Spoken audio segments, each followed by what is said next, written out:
श्री गणेशाय नमः। श्री सरस्वती माते नमः। श्रीमद्भागवत महापुराण की जय। जय जय श्री राधे श्याम। श्रीमद्भागवत महापुराण द्वितीय खंड एकादश स्कंद पंचमो अध्याय भक्तिहीन पुरुषों की गति और भगवान की पूजा विधि का वर्णन। राजा निमि ने पूछा, योगीश्वरों, आप लोग तो श्रेष्ठ आत्मज्ञानी और भगवान के परम भक्त हैं। कृपा करके यह बतलाइए कि जिनकी कामनाएं शांत नहीं हुई है, लौकिक पारलौकिक भोगों की लालसा मिटी नहीं है और मन एवं इंद्रियां भी वश में नहीं है, तथा जो प्रायः भगवान का भजन भी नहीं करते, ऐसे लोगों की क्या गति होती है। अब आठवें योगीश्वर चमस जी ने कहा, राजन, विराट पुरुष के मुख से सत्व प्रधान ब्राह्मण, भुजाओं से सत्व रज प्रधान क्षत्रिय, जांघों से रज तम प्रधान वैश्य और चरणों से तमह प्रधान शूद्र की उत्पत्ति हुई है। उन्हीं की जांघों से गृहस्थ आश्रम, हृदय से ब्रह्मचर्य, वक्ष स्थल से वानप्रस्थ और मस्तक से संन्यास, ये चार आश्रम प्रकट हुए हैं। इन चारों वर्णों और आश्रमों के जन्मदाता स्वयं भगवान ही हैं। वही इनके स्वामी, नियंता और आत्मा भी है। इसलिए इन वर्ण और आश्रम में रहने वाला जो मनुष्य भगवान का भजन नहीं करता बल्कि उल्टा उनका अनादर करता है, वह अपने स्थान, वर्ण, आश्रम और मनुष्य योनि से भी च्युत हो जाता है, उसका अधः पतन हो जाता है। बहुत सी स्त्रियां और शूद्र आदि भगवान की कथा और उनके नाम कीर्तन आदि से कुछ दूर पड़े गए हैं। पड़ गए हैं। वे आप जैसे भगवत भक्तों की दया के पात्र है। आप लोग उन्हें कथा कीर्तन की सुविधा देकर उनका उद्धार करें। ब्राह्मण, क्षत्रिय और वैश्य जन्म से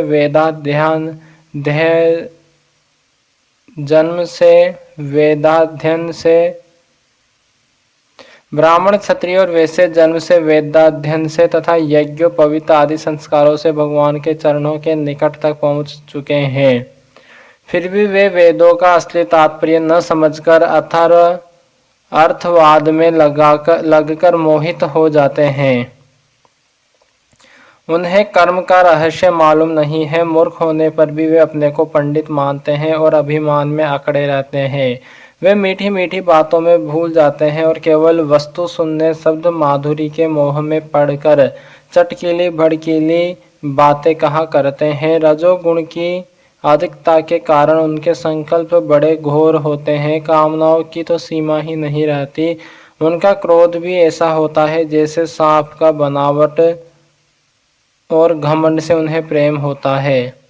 वे पापी लोग भगवान के प्यारे भक्तों की हंसी उड़ाया करते हैं। वे मूर्ख बड़े बूढ़ों की नहीं, स्त्रियों की उपासना करते हैं। यही नहीं, वे परस्पर इकट्ठे होकर उस घर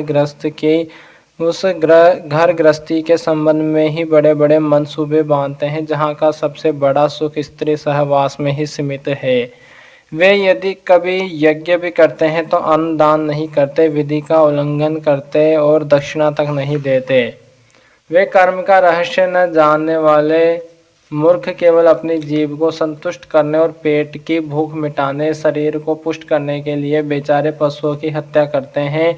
धन, वैभव, कुलीनता, विद्या, दान, सौंदर्य, बल और कर्म आदि के घमंड से अंधे हो जाते हैं तथा वे दुष्टों ने भगवत प्रेमी संतों तथा ईश्वर का भी अपमान करते रहते हैं। राजन, वेदों ने इस बात को बार बार दोहराया है कि भगवान आकाश के समान नित्य निरंतर समस्त शरीरधारियों में स्थित है। वे ही अपने आत्मा और प्रियतम है, परंतु वे मूर्ख इस वेद वाणी को तो सुनते ही नहीं और केवल बड़े बड़े मनोरथों की बात आपस में कहते सुनते रहते हैं।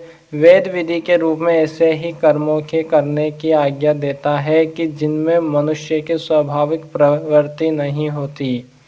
संसार में देखा जाता है कि मैथुन, मांस और मद की और प्राणी की स्वाभाविक प्रवृत्ति हो जाती है, तब उसे उसमें प्रवृत्त करने के लिए विधान तो हो ही नहीं सकता। इस स्थिति में विवाह यज्ञ और श्रोत्रामणि यज्ञ के द्वारा ही जो उनके सेवन की व्यवस्था दी गई है, उसका अर्थ है लोगों की उच्छृंखल प्रवृत्ति का नियंत्रण, उनका मर्यादा में स्थापन। वास्तव में उनकी ओर से लोगों को हटाना ही श्रुति को अभिष्ट है।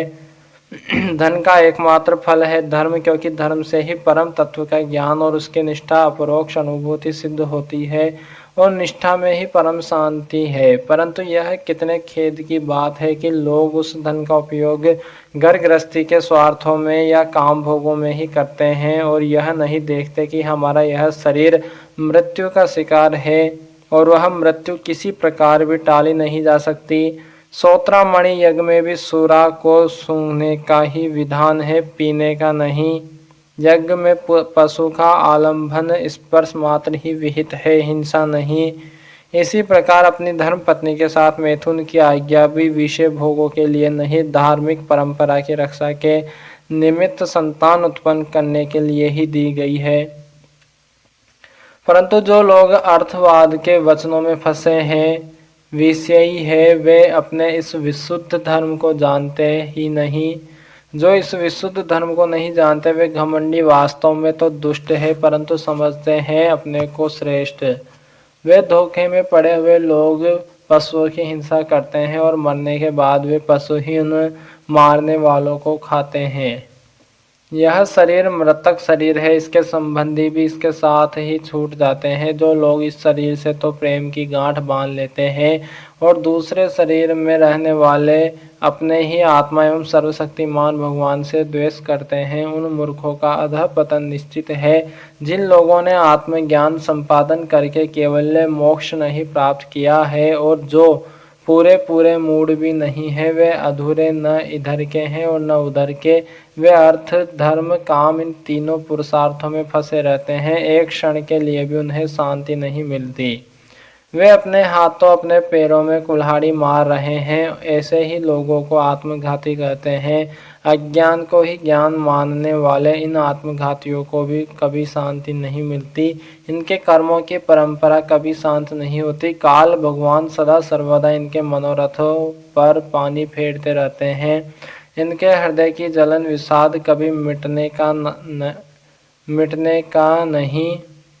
राजन, जो लोग अंतर्यामी भगवान श्री कृष्ण से विमुख है, वे अत्यंत परिश्रम करके ग्रह पुत्र मित्र और धन संपत्ति इकट्ठी करते हैं, परंतु उन्हें अंत में सब कुछ छोड़ देना पड़ता है और न चाहने पर भी विवश होकर घोर नरक में जाना पड़ता है। भगवान का भजन न करने वाले विषयी पुरुषों की यही गति होती है। राजा निमि ने पूछा, योगीश्वरों, आप लोग कृपा करके यह बतलाइए कि भगवान किस समय किस रंग का कौन सा आकार स्वीकार करते हैं और मनुष्य किन नामों और विधियों से उनकी उपासना करते हैं। अब 90वें योगीश्वर कर भाजन जी ने कहा, राजन, 4 युग है, सत्य, त्रेता, द्वापर और कली। इन युगों में भगवान के अनेकों रंग, नाम और आकृतियाँ होती है तथा विभिन्न विधियों से उनकी पूजा की जाती है। सत्य युग में भगवान के श्री विग्रह का रंग होता है श्वेत। उनके 4 भुजाएं और सिर पर जटा होती है तथा वे वल्कल का ही वस्त्र पहनते हैं। काले मृग का चर्म, यज्ञोपवित्र रुद्राक्ष की माला, दंड और कमंडलू धारण करते हैं। सतयुग के मनुष्य बड़े शांत, परस्पर वैर रहित, सबके हितैषी और समदर्शी होते हैं। वे लोग इंद्रियों और मन को वश में रखकर ध्यान रूप तपस्या के द्वारा सबके प्रकाशक परमात्मा की आराधना करते हैं। वे लोग हंस, सुपर्ण, वैकुंठ, धर्म, योगेश्वर, अमल, ईश्वर, पुरुष, अव्यक्त और परमात्मा आदि नामों के द्वारा भगवान के गुण, लीला आदि का गान करते हैं। राजन, त्रेता युग में भगवान के श्री विग्रह का रंग होता है लाल, 4 भुजाएं होती है और कटी भाग में वे 3 मेखला धारण करते हैं। उनके केश सुनहले होते हैं और वे वेद प्रतिपादित यज्ञ के रूप में रहकर स्तृक, स्त्रुआ आदि यज्ञ पात्रों को धारण किया करते हैं। उस युग के मनुष्य अपने धर्म में बड़ी निष्ठा रखने वाले और वेदों के अध्यापन में बड़े प्रवीण होते हैं। वे लोग ऋग्वेद, यजुर्वेद और सामवेद रूप वेद त्रयी के द्वारा सर्वदेव स्वरूप देवादिदेव भगवान श्री हरि की आराधना करते हैं। त्रेता युग में अधिकांश लोग विष्णु, यज्ञ, प्रश्नि, गर्भ, सर्वदेव, उरुक्रम, वृषा, कपि, जयंत और उरुगाय आदि नामों से उनके गुण और लीला आदि का कीर्तन करते हैं। राजन, द्वापर युग में भगवान के श्री विग्रह का रंग होता है सांवला, वे पीताम्बर तथा शंख चक्र गदा आदि अपने आयुध धारण करते हैं। वक्ष स्थल पर श्रीवत्स का चिन्ह, भृगुलता, कौस्तुभ मणि आदि लक्षणों से वे पहचाने जाते हैं। राजन, उस समय जिज्ञासु मनुष्य महाराजों के चिन्ह, छत्र, चंवर आदि से युक्त परम पुरुष भगवान की वैदिक और तांत्रिक विधि से आराधना करते हैं। वे लोग इस प्रकार भगवान की स्तुति करते हैं। हे ज्ञान स्वरूप भगवान वासुदेव एवं क्रिया शक्ति रूप संकर्षण, हम आपको बार बार नमस्कार करते हैं।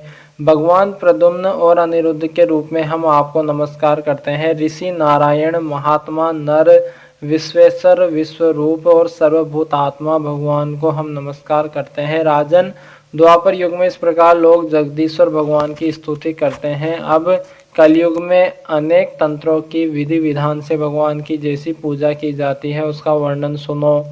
कलयुग में भगवान का श्री विग्रह होता है कृष्ण वर्ण, काले रंग का, जैसे नीलम मणि में से उज्जवल कांति धारा निकलती रहती है, वैसे ही उनके अंग की छटा भी उज्जवल होती है। वे हृदय आदि अंग, कौस्तुभ आदि उपांग, सुदर्शन आदि अस्त्र और सुनंद प्रभृति पार्षदों से संयुक्त रहते हैं। कलयुग में श्रेष्ठ बुद्धि संपन्न पुरुष ऐसे यज्ञों के द्वारा उनकी आराधना करते हैं जिनमें नाम, गुण, लीला आदि के कीर्तन की प्रधानता रहती है। वे लोग भगवान की स्तुति इस प्रकार करते हैं। प्रभु, आप शरणागत रक्षक है। आपके चरणारविंद सदा सर्वदा ध्यान करने योग्य, माया मोह के कारण होने वाले सांसारिक पराजयों का अंत कर देने वाले तथा भक्तों की समस्त अभिष्ट वस्तुओं का दान करने वाले कामधेनु स्वरूप है। वे तीर्थों को भी तीर्थ बनाने वाले स्वयं परम तीर्थ स्वरूप है। शिव, ब्रह्मा आदि बड़े बड़े देवता उन्हें नमस्कार करते हैं और चाहे जो कोई उनकी शरण में आ जाए उससे स्वीकार कर लेते हैं। सेवकों की समस्त आरती और विपत्ति के नाशक तथा संसार सागर से पार जाने के लिए जहाज है। महापुरुष, मैं आपके उन्हीं चरणारविंदों की वंदना करता हूँ। भगवान, आपके चरण कमलों की महिमा कौन कहे। रामावतार में अपने पिता दशरथ जी के वचनों से देवताओं के लिए भी वांछनीय और दुष्टज्य राज्य लक्ष्मी को छोड़कर आपके चरण कमल वन वन घूमते फिरे। सचमुच आप धर्मनिष्ठता की सीमा है और महापुरुष अपनी प्रेयसी सीता जी के चाहने पर जानबूझकर आपके चरण कमल माया मृग के पीछे दौड़ते रहे। सचमुच आप प्रेम की सीमा है। प्रभु, मैं आपके उन्हीं चरणारविंदों की वंदना करता हूँ। राजन, इस प्रकार विभिन्न युगों के लोग अपने अपने युग के अनुरूप नाम रूपों द्वारा विभिन्न प्रकार से भगवान की आराधना करते हैं। इसमें संदेह नहीं कि धर्म, अर्थ, काम, मोक्ष सभी पुरुषार्थों के एकमात्र स्वामी भगवान श्री हरि ही है। कलयुग में केवल संकीर्तन से ही सारे स्वार्थ और परमार्थ बन जाते हैं। इसलिए इस युग का गुण जानने वाले सारग्राही श्रेष्ठ पुरुष कलयुग की बड़ी प्रशंसा करते हैं, इससे बड़ा प्रेम करते हैं। देह अभिमानी जीव संसार चक्र में अनादि काल से भटक रहे हैं। उनके लिए भगवान की लीला, गुण और नाम के कीर्तन से बढ़कर और कोई परम लाभ नहीं है, क्योंकि इससे संसार में भटकना मिट जाता है और परम शांति का अनुभव होता है। राजन, सत्य युग, त्रेता और द्वापर की प्रजा चाहती थी कि हमारा जन्म कलयुग में हो, क्योंकि कलयुग में कहीं कहीं भगवान नारायण के शरणागत उन्हीं के आश्रय में रहने वाले बहुत से भक्त उत्पन्न होंगे। महाराज विदेह, कलयुग में द्रविड़ देश में अधिक भक्त पाए जाते हैं, जहाँ ताम्रपर्णी, कृतमाला, पयस्विनी, परम पवित्र कावेरी महानदी और प्रतीचि नाम की नदियाँ बहती है। राजन, जो मनुष्य नदियों का जल पीते हैं प्रायः उनका अंतःकरण शुद्ध हो जाता है और वे भगवान वासुदेव के भक्त हो जाते हैं।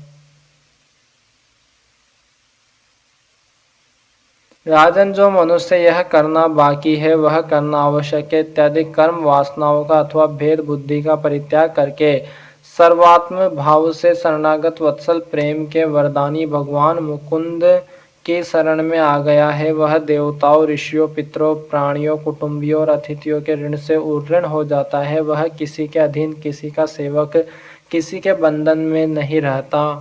जो प्रेमी भक्त अपने प्रियतम भगवान के चरण कमलों का अनन्य भाव से दूसरी भावनाओं, आस्थाओं, वृत्तियों और प्रवृत्तियों को छोड़कर भजन करता है, उससे पहली बात तो यह है कि पाप कर्म होते ही नहीं, परंतु यदि कभी किसी प्रकार हो भी जाए तो परम पुरुष भगवान श्री हरि उसके हृदय में बैठकर वह सब धो बहा देते हैं और उसके हृदय को शुद्ध कर देते हैं।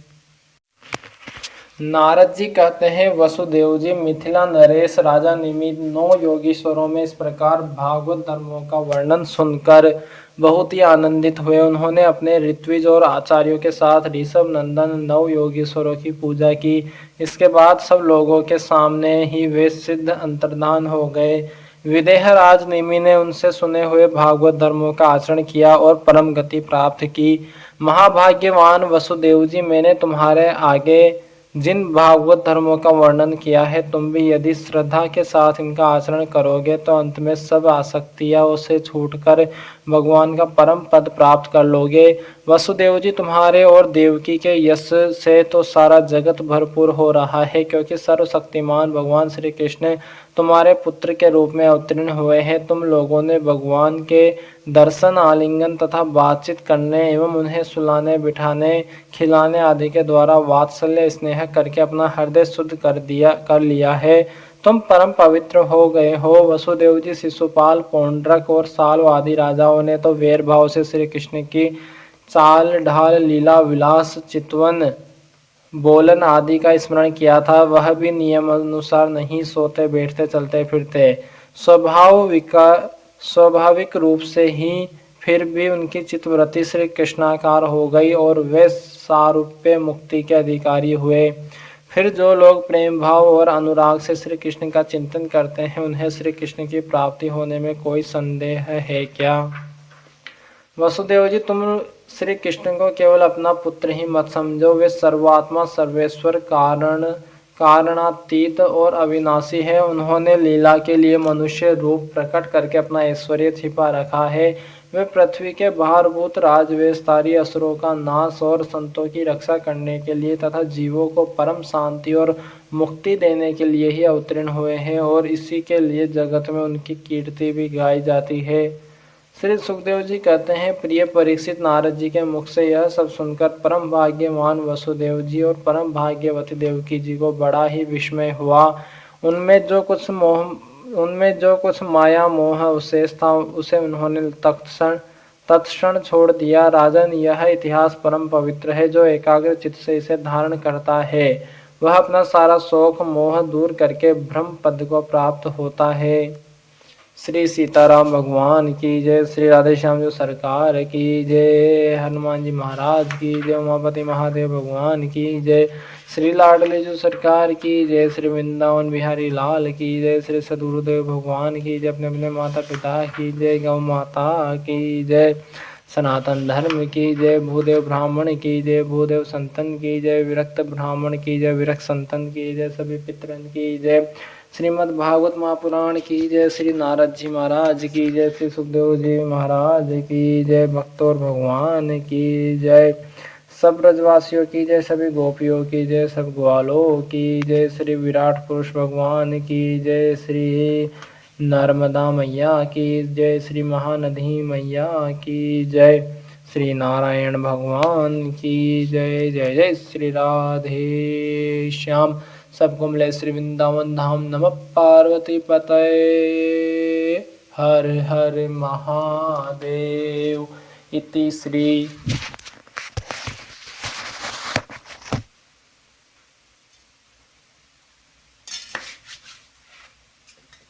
ओम सती सतनाम ओम सती सत